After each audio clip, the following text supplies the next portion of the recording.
Welcome to news wise. मैं हूं आरिफा नूर। आज प्रोग्राम में एक दफ़े फिर हम सबसे पहले बात करेंगे जो सियासी सूरत हाल है, क्योंकि जिसमें जो तनाव है इस वक्त उसमें कोई कमी नज़र नहीं आ रही। जो गैर यकीनी एक है कि आने वाले दिनों में क्या होगा, उसमें भी कोई हमें फ़र्क नज़र नहीं आता। दोनों तरफ से, अब चाहे हम हुकूमत की बात करें या पाकिस्तान तहरीक इंसाफ की बात करें, दोनों ही जो हैं वो इस्टेब्लिशमेंट के किरदार पर खुलकर बात कर रहे हैं। और क्योंकि सियासतदान खुलकर बात कर रहे हैं तो इसलिए हेडलाइंस भी बन रही हैं और हम भी वही चीज़ डिस्कस करें। अभी थोड़ी देर पहले लंदन से मरियम नवाज साहिबा, जो नवाज लीग की नायब सदर हैं, उन्होंने एक प्रेस कॉन्फ्रेंस की। उसमें उन्होंने इस्टेब्लिशमेंट का भरपूर दिफा किया और उसके साथ साथ उन्होंने पाकिस्तान तहरीक इंसाफ का जो ये लॉन्ग मार्च है इसको एक पार्ट टाइम मार्च करार दिया। मरियम नवाज साहिबा ने एक दफ़े फिर ये कहा, जैसे कि नवाज शरीफ साहब ने भी जिक्र किया है, कि ये जो लॉन्ग मार्च है इसका मकसद सिर्फ एक है और वो ये है कि जो आर्मी चीफ की तैनाती है उस पर असरअंदाज हो पाकिस्तान तहरीक इंसाफ। मरियम नवाज साहिबा ने मगर कहा कि पाकिस्तान तहरीक इंसाफ और इमरान खान साहब इसके अंदर नाकाम हो चुके हैं। शहबाज शरीफ साहब जो हैं वो ये फैसला खुद ही करेंगे। इसके साथ साथ मरियम नवाज साहिबा ने यह भी कहा कि जो लॉन्ग मार्च है वो नाकाम हो गया है। DGISI की जो कुछ दिन पहले की एक प्रेस कॉन्फ्रेंस थी उसका भी दिफा किया मरियम नवाज साहिबा ने। उन्होंने कहा कि इमरान खान साहब रात को तो इस्टेब्लिशमेंट से मुलाकातें करते हैं और दिन को उन पर तनकीद करते हैं।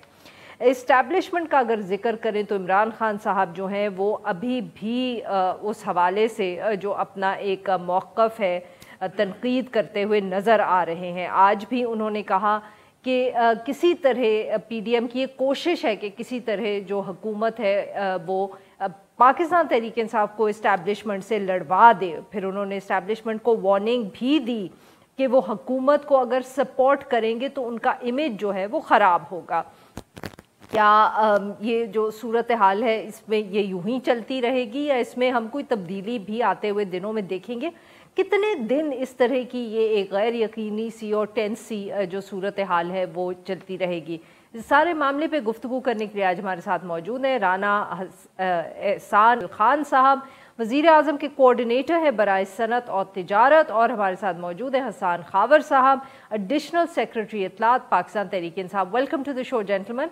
जी राना साहब, सर आपसे गुफ्तगू का आगाज़ करेंगे। सर आज मरियम नवाज साहिबा ने बड़ी एक प्रेस कॉन्फ्रेंस की, ऑब्वियसली सर उन्होंने हमें कुछ समझाने की भी कोशिश की, मगर हम अभी तक इस पे क्लियर नहीं है कि जब आप लोग पावर से बाहर थे आप लोग भी तनकीद करते थे इस्टेब्लिशमेंट पे, अब खान साहब पावर से बाहर है वो भी करते हैं, मगर अब आप लोग कहते हैं कि जो हमारी तनकीद थी वो तो अच्छी तनकीद थी और खान साहब के जो तनकीद करे इस्टेब्लिशमेंट के वो ख़राब है। तो सर ये ज़रा हमें समझाएं कि ये फ़र्क क्या है, ये ये कौन सा फाइन डिफरेंस है जो हम जैसे आम लोगों को नज़र नहीं आ रहा?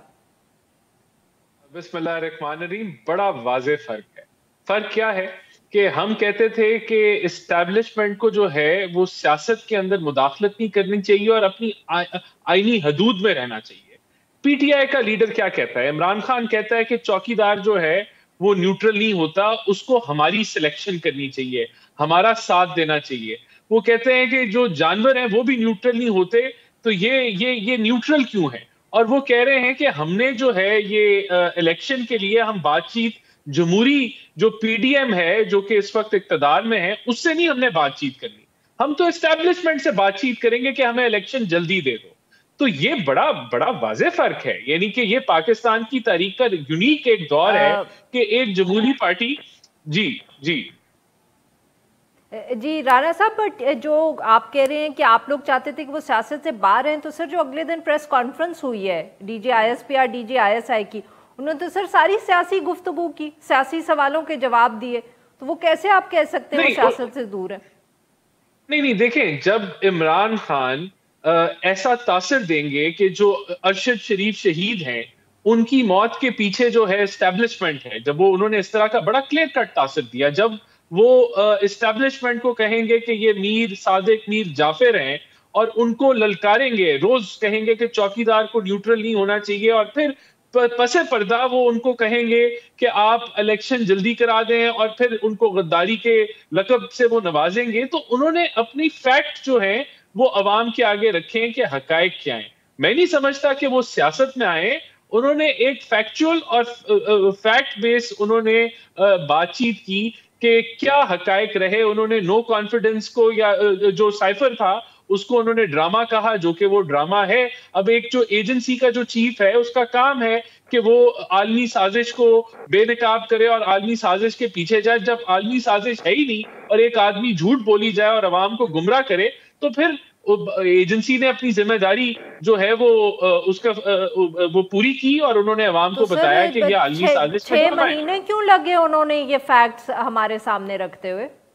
ये तो इमरान खान साहब अप्रैल से कह रहे हैं, तो उनको क्यों 6 महीने उन्होंने खामोशी से ये बात क्यों सुनी? अभी क्यों उनको लगा कि अब कहना जरूरी है? फिर वही बात है, फिर तो हम यही इंटरप्रेट करेंगे कि आप लोग कामयाब नहीं रहे खान साहब के सामने, तो फौज को खुद आना पड़ा। नहीं, देखें, बात ये है कि उन्होंने डीजीआईएसपीआर ने पहले भी कहा, नेशनल सिक्योरिटी कमेटी के प्रेस भी क्लियर थी कि कोई कंस्पिरेसी नहीं है। लेकिन यहाँ एक ऐसा आदमी है जो कहता है कि काला कौवा जो है वो चिट्टा है, और वो बार बार रोज सुबह कहता है कि काला कौवा जो है वो चिट्टा है, चिट्टा है, चिट्टा है, और झूठ बोली जाता है।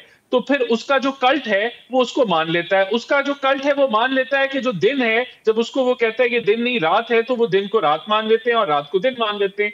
तो जब इस कदर झूठ फैलना शुरू हो जाए, इस कदर मिस इन्फॉर्मेशन फैलना शुरू हो जाए, तो उन्होंने अपने फैक्ट्स जो हैं वो उनको स्टेट किया है कि ये हकायक क्या है और पाकिस्तान में क्या तमाशा लगा हुआ है। अब अरशद शरीफ शहीद की जो है, जो जब उनका मर्डर हुआ, तो इमरान खान ने डायरेक्ट बातें करना शुरू कर दी कि ये मुझे पता है, ये इनके पीछे कौन है, सारे मामलात। और जिस तरीके से तासर दिया गया कि शायद ये एस्टेब्लिशमेंट ने जो है वो उनका मर्डर कराया, तो उन्होंने वो फैक्ट्स जो है वो दुरुस्त कर दिए। उन्होंने कहा, आपको मीर जाफर मीर सादिक की भी बात कर दी। तो मैं समझता हूँ ये बड़ा जरूरी था। हमें झूठ और सच को जो है उसमें फर्क का पता होना चाहिए। जी हसन साहब, सर आप लोग भी मतलब कि उनकी तरफ अगर कंफ्यूजन है तो आप लोग भी उतनी ही कंफ्यूज नजर आ रहे हैं। एक तो हमें फैसला नहीं हम कर पा रहे कि आप लोगों ने मार्च लेके इस्लामाबाद कब आना है। लग रहा है आप तो पंजाब की पिकनिक पे निकले हुए हैं। कभी मतलब कि गुजरांवाला में एक दिन गुजारेंगे, 3 घंटे आप मार्च करते हैं। मरियम नवाज साहिबा सर बिल्कुल सही कह रही हैं, आप लोगों का तो पार्ट टाइम मार्च है। अच्छा देखें, बात ये, आप सिर्फ मरीम नवाज को खुश करने के लिए हम अपने रास्ते को छोड़ के, लोगों को छोड़ते हुए ना किसी जगह पे रुकें, ना किसी कैंप में रुकें, इस्लामाबाद पहुंच जाएं, ये उनकी ख्वाहिश पूरी करने के लिए तो नहीं है। उसकी एक अपनी स्पीड है, वो ग्राउंड रियलिटी के हवाले से है, उसी हवाले से नया शेड्यूल हुआ है। हम अच्छा सर, चले हमें यही बता दें फिर आपने कब तक पहुंचना है। दूसरी चले बात तारीख तो दे दें फिर हमें पहुंचने की। मैं दे देंगे आपको डेट्स, बिल्कुल दे देंगे। अभी ये जेलम तक जाने देना, उसके बाद आगे की डेट्स भी आ जाएंगी, उस स्पीड के हिसाब से एडजस्ट करेंगे। आपकी थोड़ी सी आवाज़ डिस्टॉर्टेड आ रही है। अच्छा, मैं एक दो बातें करना चाह रहा हूँ। जो राणा साहब ने बात की ना कल्ट वाली, देखिए ये तो बड़ी खतरनाक बात है। जमहूरियत की जो बुनियाद है वो तो अवामुन नास की राय के ऊपर है। तो आपके ख्याल में कि अवाम इतनी सादा लो है कि जो शख्स जिस तरफ लगाएगा वो लग पड़ेंगे? ऐसा तो नहीं है। पॉलिटिकल पार्टीज और पॉलिटिकल लीडर्स जो हैं वो अपना अपना मुकदमा, अपना अपना बयानिया अवाम के सामने रखते हैं, अवाम जज करते हैं, अवाम की अदालत से डर रहे हैं। ये कल्ट फॉलोइंग नहीं है, ये पाकिस्तान की अवाम की राय है जो बारहा अब बाहर सामने आई है, हर असेंबली इलेक्शन में सामने आ रही है। ये उनकी राय है, ये कोई कल्ट फॉलोइंग नहीं है। इसको अगर कल्ट फॉलोइंग समझेंगे तो फिर मैं समझता हूँ कि शायद हमारी डेमोक्रेसी के अंडरस्टैंडिंग के अंदर ही इशू है। हसन साहब, बट ये बताइए सर कि आपने ये सही कहा कि इमरान खान साहब ने जितने ज़िमनी इंतखाबात हैं वो तो जीते हैं, पर सर लग रहा है कि जितनी आप लोगों ने एक्सपेक्टेशंस बिल्ड की थी ना, लोग उतने निकले नहीं है इस लॉन्ग मार्च के लिए। मतलब कि the crowds are good, but जितना हम एक्सपेक्ट कर रहे थे, जितनी आप लोग बात करते हैं कि इमरान खान साहब की जो मकबूलियत है, उस हवाले से कहा जा रहा है कि लोग इतने नहीं निकले। तो फिर हुकूमती और इसलिए शायद आप लॉन्ग मार्च को स्लो कर हाँ देखिए, मैं आपको बताता हूँ, ये लॉन्ग मार्च जो है हर ज़िले की हमारी टीमें साथ चलती हैं। कई इलाके से जो लोग हैं, साउथ पंजाब से, कराची से, सिंध से, वो डायरेक्टली इस्लामाबाद आ रहे हैं। जब इस्लामाबाद पहुंचेंगे आप भी काउंट कर लीजिएगा, हम भी कर लेंगे, आप अपना एस्टिमेट दें, हम अपना दे देंगे। और अगर लोग नहीं निकलेंगे तो फिर तो हुकूमत को तसल्ली से बैठ जाना चाहिए। फिर इतने कंटेनर लगाकर पूरे शहर को बंद कर रही है। रेड जोन का साइज, आप भी इस्लामाबाद की रहायशी, आपको पता है जेड जोन जो है वो तकरीबन F8 तक आ पहुंचा है। इसी स्पीड से बढ़ता रहा तो शायद रेड जोन बड़ा हो जाएगा, इस्लामाबाद छोटा रह जाएगा। देखें, खान साहब की पॉपुलैरिटी और मकबूलियत एक हकीकत है, इसमें तो कोई शुबा नहीं है। लोग कितने आएंगे कितने नहीं आएंगे इसका फैसला आने वाला वक्त बता देगा। क्या वो जो डिमांड कर रही है क्या वो गैर आईनी है? बिल्कुल नहीं, आइन हमें इजाजत देता है इस बात की। क्या मुल्क के हालात मुतहम्मिल होते हैं कि इस जो रजीम चेंज हुई है इसी अनसर्टेनिटी और इंस्टेबिलिटी के साथ हम अगला साल गुजारे? नहीं। तो फिर इलेक्शन अच्छा हसन साहब, वेरी क्विकली सर, माफ करिए आपकी बात काट रही हूँ यहाँ, आखिरी सवाल before I turn to Rana साहब। सर आई नो आप लोग कहते हैं कि आप इलेक्शंस के लिए आ रहे हैं, मगर साथ साथ सर ये भी परसेप्शन बहुत अब स्ट्रांग हो गया है कि आप लोग आर्मी चीफ की जो तैनाती है उसमें आप, या कभी लगता है कि खान साहब कह रहे हैं कर नहीं सकते, कभी लगता है कि खान साहब कह रहे हैं कि वो भी उसमें you know he wants to have a say in the appointment of the army chief. Parvez Khattak साहब ने जो है वो अगले दिन बयान दे दिया, वो कहते हैं हमें तो कोई एतराज नहीं है कि आर्मी चीफ कौन बनेगा। सर कौन सा आपका फैसला सही है या कौन सी पॉलिसी है आपकी इस इशू पर? तीन बातें। पहली बात यह है, हमारा जो इस पे स्टांस था इन प्रिंसिपल वो खान साहब ने दिया कि कोई फैसला शहबाज शरीफ खुद नहीं करते, लंदन जाके अपने कन्विक्टेड भाई से करवाती हैं। हमें इस सेटअप पे कि इस तरह के लोग जब ये फैसले करें एतराज़ है, कौन बनेगा उस पर एतराज़ नहीं है, प्रोसेस पे एतराज़ है, इन लोगों की लगाने वालों की क्रेडिबिलिटी पे एतराज़ है, पहली बात। दूसरी बात, वलीम नवाज ने कहा कि जो भी फैसला करेंगे शहबाज शरीफ करेंगे। शहबाज शरीफ तो अपनी कबीना के फैसले नहीं कर सकते, अपने फाइनेंस मिनिस्टर के फैसले नहीं कर सकते, हर फैसले की लंदन जाती हैं, तो ये इतना बड़ा फैसला उन्होंने कहाँ करना है।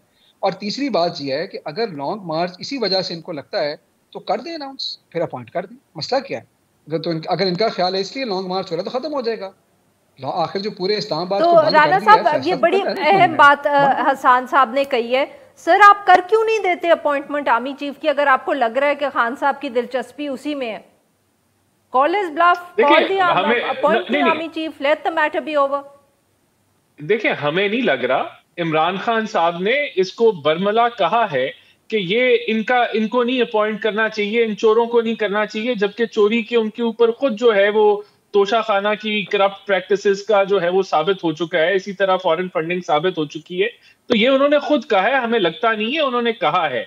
अच्छा अब हम बिल्कुल कर देंगे और वो टाइम आप अपॉइंट कर हो जाएगा, वो हो जाएंगे ऑन टाइम। जो उसका जो गिवन टाइम फ्रेम है उसके अंदर आर्मी चीफ जो है वो अपॉइंट हो जाएंगे। मेरे ख्याल से 2-3 हफ्ते रह गए हैं जो बाजवा साहब को रिटायर होने में, तो with in that time frame जो स्टिपुलेटेड है उसमें वो बिल्कुल जरूर होंगे। और उसको जो है शहबाज शरीफ साहब जो वजीर आजम है वही फैसला करेंगे। और देखें यहाँ बात की कि वो वहां से लंदन से डायरेक्शन आती है, कुछ आती है, कोई ऐसी बात नहीं है, लेकिन मशवरा बंदा किसी से भी कर सकता है। क्या इमरान खान जो है वो मशहूर नहीं है कि वो बुशरा बीबी से मशवरे करते हैं? मैं अब इससे बढ़ के नहीं कहूंगा, लेकिन यानी कि बहुत लोग बातें करते हैं कि वो किस तरीके से फैसले करते थे। तो इसी तरह हर बंदे के पास राइट है कि वो जिससे मर्जी मशवरा करे, और फैसला अपना होता है, मशवरा तो आप किसी से भी कर सकते हैं। नहीं तो सर आप ये कह रहे हैं कि क्योंकि खान साहब गलत काम करते हैं तो इसलिए आप लोग भी गलत काम कर सकते हैं?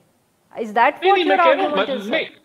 I am saying मशवरा इंसान किसी से भी कर सकता है, और नवाज शरीफ साहब तो जो है वो 3 दफा के साबिक वजीर आजम हैं, तो अगर उन्होंने आर्मी चीफ का मशवरा किया है, मुझे नहीं पता किया है नहीं किया, लेकिन अगर किया है तो इसमें तो कोई हर्ज नहीं है। एक 3 टाइम प्राइम मिनिस्टर जो है उससे अगर वो पाकिस्तान को जिसने न्यूक्लियर स्टेट डिक्लेयर करवाया उससे अगर मशवरा वो कर रहे हैं तो इसमें किसको क्यों तकलीफ हो रही है? एक आईनी हक है वजीर आजम का, वो उसको जो है वो जरूर जी हसन साहब इस्तेमाल करेंगे। वो कह रहे हैं क्या हर्ज है उसमें? राणा साहब कह रहे हैं कोई हर्ज नहीं है अगर वो पूछ लेते हैं किसी से, डिस्कस कर लेते हैं किसी से। सर नहीं, राणा साहब ये कह रही हैं कि मशवरा तो इंसान किसी से भी कर सकता है और वो मशवरा करते हैं। मैं तो आपको ये कह रहा हूँ कि वो मशवरा नहीं करते, फैसले लंदन में होती हैं, इम्प्लीमेंट जहाँ होती हैं पूरी कौम को नजर आ रहा है। अब तो उस बात से वो इनकारी है, मुझे नहीं पता कि दिल में समझते हैं कि नहीं, लेकिन बात ये जाने ना जाने गोली ना जाने बाप तो सारा जाने है। तमाम अहम फैसले जो है वहाँ होते हैं। काबीना की अपॉइंटमेंट कहाँ से हुई, फाइनेंस मिनिस्टर की चेंज का फैसला कहाँ से हुआ, क्यों पूरी काबीना लंदन गई? मशवरे के लिए तो नहीं गई थी ना, मशवरे के लिए नहीं गई थी, फैसले करवाने गई थी। मियाँ साहब, बड़े मियाँ साहब को कन्विंस करने गई थी। हकीकत तो है, लेकिन अगर वो नहीं मानना चाहते, जाहिर है कि उनकी पार्टी का मौक़िफ़ है, मैं उनकी पोजीशन समझ सकता हूँ, और आप भी जानती हैं आरिफा। तो ये एक बुनियादी राना साहब वेरी क्विकली सर, वैसे ये तो बात वो सही कह रहे हैं ना कि फाइनेंस मिनिस्टर तो आपका लंदन में ही चेंज हुआ था। नहीं, तो अगर मैं इनकी बात मान भी लूं तो फिर उससे क्या फर्क पड़ता है? अगर वहां मुशावरत के साथ फैसले हो जाते हैं और कोई पार्टी जो है वो कंसेंसस डेवलप कर लेती है और वजीर आजम उस कंसेंसस से एग्री कर लेते हैं, तो फिर क्या ये इलीगल है? इसमें कौन सी इलीगैलिटी है? इसमें क्या मसला है? मुझे तो नहीं समझ आ रही क्या तो मसला सर, फिर आप इमरान खान साहब पे भी तनकीद तो नहीं कर सकते अगर वो किसी से मशवरा लेते हैं। तो बस ठीक है कि फिर हम लोग इलेक्ट क्यों करें किसी को? आप लोगों ने वैसे ही जिससे मशवरा करना है। What is the point of having the cabinet and the prime minister? What is the point of the oath taking? नहीं, देखें, मशवरा तो हर एक से बंदा कर सकता है, पार्टी की जो सेंट्रल कमेटी है उससे भी कर सकता है, लेकिन एंड में तो ये कोalition हुकूमत है, फैसले तो काबीना करती है। तो ये मुशावरती अमल में तो किसी कोई ये इलीगैलिटी है तो मुझे वो कानून बता दें कि कहां से, या तो वहां से ऑफिस ऑर्डर निकलता हो लंदन से मियां नवाज शरीफ के दस्तखत के साथ कि इसको फाइनेंस मिनिस्टर लगा दें, तो फिर तो आप कहें कि ये गलत है। लेकिन अगर चलें फाइनेंस मिनिस्टर का मैं मान लेता हूं मियां नवाज शरीफ ने फैसला किया, से और JUI फेज से आप लोग करेंगे कंसल्टेशंस आर्मी चीफ पर? बिल्कुल करते हैं, उनसे हर किस्म की कंसल्टेशन होती है। मुशावरती अमल तो बड़ा एक उसके अंदर पार्टी भी शामिल होती है, फिर कोalition हुकूमत भी शामिल होती है। अगर कोई इनको इतराज है तो कोर्ट में चले जाए ना, ले जाए कि ये ऐसे नहीं होना चाहिए। अगर ये कोर्ट में नहीं जा सकते तो फिर चुप हो जाए। फिर ये इसके ऊपर क्यों ये ड्रामा बनाया हुआ है कि आर्मी चीफ जो है वो शहबाज शरीफ जो है वो नहीं अपॉइंट कर सकते? भाई आप ऑपोजिशन में बैठे, आप अपना काम करें। ऑपोजिशन, आप पार्लियामेंट में आए और ऑपोजिशन करें। आप क्या यहाँ लॉन्ग मार्च देखें? मैं तो इस पूरी लॉन्ग मार्च जो है मुझे तो समझ नहीं आती कि आप डिमांड क्या कर रहे हैं। अर्ली इलेक्शन करा दें, क्यों करा दें? क्योंकि आप पॉपुलर हैं, क्योंकि ये एक आलमी साजिश से हुकूमत आई है, तो वो तो ऑडियो लिंक्स में बेनकाब हो गई बात। वो तो आपके सदर आरिफ अलवी ने भी रद्द कर दी। वो तो DG जो है ISPR ने भी कह दिया कि साइफर ड्रामा। तो फिर क्यों कर दें इलेक्शन पहले? वेरी क्विकली मैं हसान साहब से ले लूं 10 सेकंड का 30 सेकंड। हसान साहब वो कह रहे हैं कि पॉपुलर, सिर्फ क्योंकि आप पॉपुलर हैं तो इसलिए वो इलेक्शंस करवा दें। ये तो कोई लॉजिक ना हुई सर, ये तो बिल्कुल ठीक है, उनके पास हक है। नहीं, पहली बात इन्होंने कहा कि ऑपोजिशन जो है वो अपना काम करे। ऑपोजिशन का तो काम है कंस्ट्रक्टिव क्रिटिसिज्म का, तो नाम ही ऑपोजिशन अपना काम कर रही है। दूसरी बात ये है कि अगर मैं आपकी बात मान भी लूं तो इसमें इलीगैलिटी नहीं है। इलीगैलिटी है आर्मी चीफ की अपॉइंटमेंट पार्टी का फैसला नहीं है, काबीना का और वज़ीर आज़म का फैसला है। पार्टियों पे ये फैसले नहीं छोड़े जा सकते। और तीसरी बात ये है कि मुल्क का सोचें, सियासत का ना सोचें। मुल्क इस जो इंस्टेबिलिटी है उसका मजीद मुतहम्मिल नहीं हो सकता। और बेहतर ये है कि फ्रेश बहुत शुक्रिया हमारे दो मेहमानों का। नाज़रीन, प्रोग्राम के इस हिस्से में हम जिक्र करेंगे एक ऐसे इशू का जिस पे हम बहुत दफ़े पहले भी बात कर चुके हैं, मगर इतना अहम है कि बार बार इसको हाईलाइट करने की ज़रूरत है। 2 रोज़ कबल जो पाकिस्तान तहरीक इंसाफ का लॉन्ग मार्च है उसके दौरान एक जो खातून सहाफ़ी हैं सदफ नईम साहिबा, वो इमरान खान साहब का जो कंटेनर है उसके नीचे आके उनकी डेथ हो गई। ये जो वाक़या है ऑब्वियसली जो एक द फैमिली जो उनके साथ गुजरा है उस पर तो बात हो रही है, मगर इसके साथ साथ जो इशू हाईलाइट हुआ है वो ये है कि जो सहाफ़ी हैं उनकी सेफ्टी का, उनकी सिक्योरिटी का कितना ख्याल रखा जाता है। ये कहा जा रहा है कि जो फील्ड में काम करते हैं रिपोर्टर्स और एंकर्स, जो उनकी हिफाजत जो होती है, जो इक़दामात लेने चाहिए, उसके ऊपर मीडिया इंडस्ट्री में ना तो कोई अहमियत दी जाती है, ना मीडिया इंडस्ट्री इस पर मुतहर्रिक होती है। ये भी कहा गया है कि जो ब्रेकिंग न्यूज़ है इसकी दौड़ में जर्नलिस्ट की ना तो ट्रेनिंग की जाती है, बल्कि जो स्टाफ होता है, जो दफ्तर में होता है, डेस्क स्टाफ जिसको कहते हैं, वो बल्कि ख़बर के लिए अपने जो फील्ड में कॉलीग्स होते हैं उनको ख़तरे से दूर नहीं रखते, बल्कि उन पे दबाव डालते हैं कि वो ख़तरा मोल लें ख़बर लेने के लिए या सही फुटेज लेने के लिए। इस इशू पे बात करने के लिए आज हमारे साथ मौजूद हैं तौहीद साहब, चीफ हैं ये voice of America Urdu service के, और हमारे साथ मौजूद है फरजाना अली साहिबा, ब्यूरो चीफ है Aaj news Peshawar. Welcome to the show. जी फरजाना साहिबा, आपसे मैं गुफ्तगू का आगाज़ करूँगी। किस तरह आप देख रही हैं इस वाक़े को? ऑब्वियसली ख़ातून सहाफ़ी भी थी, फील्ड में भी थी, और ये अब बहुत जिक्र हो रहा है कि क्या वो क्या इतनी उनको जल्दी थी या प्रेशर था उन पे, हो सकता है खबर लेने का, कोई एक्सक्लूसिव लेने का, कि उन्होंने ख़तरा जो था मोल लिया? जी बहुत शुक्रिया आरफा। बिल्कुल, देखिए मुझे जो लगता है, क्योंकि 25 मई वाली जो लॉन्ग मार्च थी खान साहब की इस्लामाबाद की तरफ, वो मैंने खुद भी कवर की थी और इससे पहले भी कई चीज़ें ऐसी हम कवर कर चुके हैं। तो 2 चीज़ें तो इम्पॉर्टेंट है कि जो होता है और उससे हम इनकार नहीं कर सकते। एक तो न्यूज़ रूम का प्रेशर होता है, और फिर जब आप खान साहब के साथ चल रहे होते हैं तो वो एक और चीज़ भी आपके साथ होती है कि मैं ज़्यादा से ज़्यादा क्लोजली उनको जो है कवर करूं, कोई ब्रेकिंग लेके आऊं। और खान साहब के साथ आपको बहुत ज़्यादा हिट्स भी मिलते हैं और बहुत सारी चीज़ें ऐसी होती है जो आपको लेमलाइट में लेके भी आती है। तो आजकल जो माहौल बन रहा है और जो चीज़ें बन रही हैं, ये दोनों चीज़ें जो है बहुत इसमें काउंट करती है, यानी कि न्यूज़ रूम का प्रेशर और फिर आप उसके साथ साथ कि आपको कितने लोग देख रहे हैं और कितनी बड़ी खबर ब्रेकिंग आप लेके आते हो। तो हम आम तौर पर इसी चीज़ के पीछे हम फिर रहे होते हैं, दौड़ रहे होते हैं। और मैं देखती हूँ कि मैं चूँकि खुद इस सारे सफ़र का हिस्सा होती हूँ, तो टेंशन में होते हैं। बाज़ औक़ात ये भी कॉल आ जाती है कि जनाब फलां चैनल ने तो ये चीज़ चला दी है। अच्छा, मैं इस बात पे भी वो होती हूँ कि आपने एक बार खान साहब का इंटरव्यू कर लिया, लेकिन फिर और लोगों के इंटरव्यू, बार-बार उनके इंटरव्यू, तो ये प्रेशर होता है, न्यूज़ रूम से भी होता है और खुद बंदे के ऊपर। तो ये दोनों चीजें जो है कितना दबाव डालता है। जी उवैस साहब, आप ऑब्वियसली आज आपको डॉन में एक स्टोरी थी, उसमें कोट भी किया हुआ था न्यूज़ रूम के दबाव के हवाले से। सर, तो ये न्यूज़ रूम की तरफ से जो प्रेशर आता है, क्या हम ये कहें कि न्यूज़ रूम के स्टाफ के ऊपर भी सीनियर्स का प्रेशर है, या न्यूज़ रूम के स्टाफ को हम कह सकते हैं कि उनको अंदाज़ा नहीं है कि जो फील्ड में रिपोर्टर भेजा है उसके ऊपर कितना खतरा होगा? Why are they constantly pressing, या वो बात क्यों नहीं सुनते जो फील्ड में सहाफ़ी है कि यहाँ खतरा हो सकता है? देखिए, फरजाना ने 9/11 के बाद बहुत कवर किए हैं दहशतगर्दी के वाक़यात। इनको अच्छी तरह बखूबी वाकिफ़ होंगी कि जोग्राफिया से नावाकिफ़ होते हैं अक्सर असाइनमेंट डेस्क के लोग, या लाहौर या कराची, इस्लामाबाद में, सारे नहीं लेकिन काफ़ी ये हमने देखा है। और उनकी तरबियत भी ज़रूरी है, जोग्राफिया से भी, कल्चर से भी। अब अगर ये फरजाना को कह दें, ऐसा भी हुआ है मेरे सामने ही कि रिपोर्टर ने मुझे गुस्से में फ़ोन किया कि देखें असाइनमेंट डेस्क जो है वो लाहौर से मुझसे मांग रही है कि आप हंगू जाके एक एज लाइव कर रहे हैं।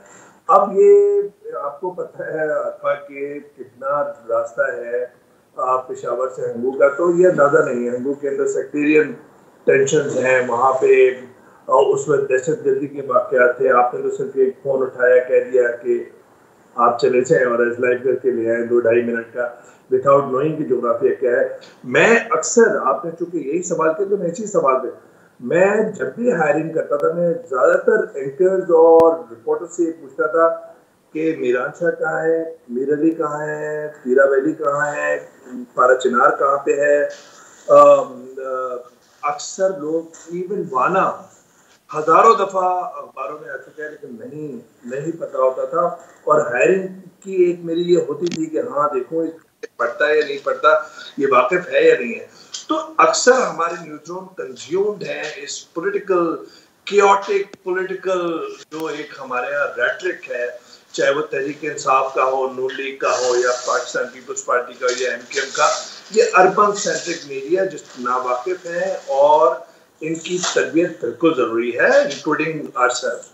दूसरी बात आरफा ये कि सदफ जो है वो कंटेनर को चेस कर रही थी। वो चेस, इसको पता था कि वो मौत को चेस करेंगे।